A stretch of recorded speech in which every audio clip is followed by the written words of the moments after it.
On Wednesday at 8:30, Kentucky meets Monmouth. And for more on Monmouth, this is Opposition Research, brought to you by HKC Roofing. From the Metro Atlantic Athletic Conference and out of West Long Branch, New Jersey, the Monmouth Hawks wrap up the Cats' November slate. Winless, fewer Division I programs have had a tougher first month. Not only has MU dropped their first 7, but they've done so by an average of 15 a game with an anemic offense that connects on just 38% of field goals and 25% of threes. And while the Hawks were tabbed 5th in the preseason MAC poll, Monmouth is staring at a second consecutive losing season after limping home last year at 11-20. The Hawks enter Wednesday post a narrow home setback to Princeton last weekend. There, an 8-0 Tiger spurt in the waning moment sent MU to their 9th straight loss dating back to last season. Continued cold shooting and 17 turnovers were the culprits and kickstarts a stretch that will feature 6 of 7 on the road. King Rice had the Hawks oh so close a couple years back. The 2015-17 sampling featured 55 wins, talks of an at-large, and the most entertaining bench in college basketball.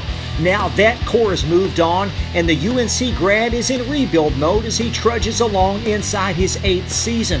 Renowned in hoop circles, Rice enjoyed an uber-successful stint in Carolina Blue, where he is still positioned as the program's 3rd best table setter. Following his days in Chapel Hill, the Binghamton, New York native landed several high-profile assistant jobs, including a 5-year stretch at Vandy prior to securing his first head coaching assignment with MU in 2011. Rice's roster is sophomore-heavy and features but one double-figure score. That feat belongs to Dion Hammond at 13 a night. The 6'4 sophomore was one of the Metro Atlantic Athletics' top freshmen last season, and he started 30 career games. Like many Hawks, Hammond labors from the floor at 35%, but is a credible 78% at the foul line and owns a couple of 20-plus point performances. Ray Salnave joins Hammond in the backcourt and supplies 8 to the bottom line. The 6'3 sophomore owns 23 starts and was MU's top all-around performer against Princeton with 12 points and 9 rebounds. He's the Hawks' leading defender with 9 thefts, but is merely a 22% long-range shooter. On a team void of any noticeable size, Mustafa Traore has seen his time increase each season and now plays 20 minutes a tilt at the tune of 7 and 5.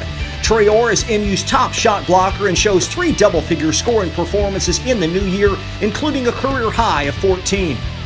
Florida Atlantic transfer Nick Rutherford is good for 6 a game, while leading Monmouth in rebounds and assists. At FAU, the 6'3 junior started all 63 games, and his experience and steady hand are vastly needed. As a Hawk, Rutherford's reel shows 81% marksmanship from the foul line with a near double-double over the weekend. Part-time starter Louis Polari should see some time. The 6'6 junior put forth a career-high 13 in the Princeton loss and shows a 7-point average. After sinking 44% of threes a season back, the New Jerseyan has had his struggles this year as he's now knocking them in just 19% of the time. Other notable Hawks include Marcus McClary, a 6'3 sophomore who plays double-figure minutes with little offensive production, George Pappas, a Jersey City product whose 26 career games show but one double-figure scoring outburst, and Malik Martin, an improving wing that finished strongly last season, starting the Final Four. The 6'6 sophomore has been a reserve thus far and contributes 4 per game while connecting on 53% field goals in limited tries. Fast facts. The Cats won the lone matchup in this series, a 17-point outcome last December.